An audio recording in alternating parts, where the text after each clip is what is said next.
A question figure is given on the left side and 4 answer figures are given on the right side.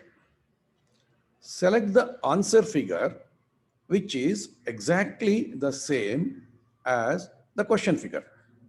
ಅಂದರೆ ಲೆಫ್ಟಲ್ಲಿ ಒಂದು question ಚಿತ್ರ ಇದೆ, ರೈಟಲ್ಲಿ 4 ಬೇರೆ ಬೇರೆ ಚಿತ್ರಗಳಿವೆ.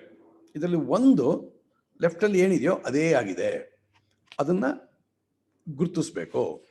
ಉದಾಹರಣೆಗೆ A ತಗೊಂಡು ನೋಡಿದ್ರೆ ಎ 2 ಬೇರೆ ಬೇರೆ ಕಾಣಿಸ್ತದೆ, ಇದೆರಡು ಒಂದೇ ಅಲ್ಲ. ಹಾಗೆ ಬಿ ತಗೊಂಡು ನೋಡಿದ್ರೆ ಇದು ಯಾಕೋ ಒಂದೇ ಥರ ಕಾಣಿಸ್ತಿದೆ, ಬಿನೇ ಇರಬೇಕು. ಸಿ ನೋಡ್ಬೇಡ, ಸಿ ತಗೊಂಡು ನೋಡಿದ್ರೆ ಸಿ 2 ಒಂದೇ ಥರ ಕಾಣಿಸ್ತಿಲ್ಲ, ಆದ್ದರಿಂದ ಸಿ ಅಲ್ಲ. ಹಾಗೆ ಡಿ ಕೂಡ ನೋಡಿದ್ರೆ ಎಗೂ ಡಿಗೂ, ಕ್ವಶನ್ ಫಿಗರ್ಗೂ ಡಿಗೂ ಏನು ಒಂದೇ ಥರ ಕಾಣಿಸ್ತಿಲ್ಲ, ಆದ್ದರಿಂದ ನಮ್ಮ ಉತ್ತರ ಬಿ ಆಗಿರಬೇಕು.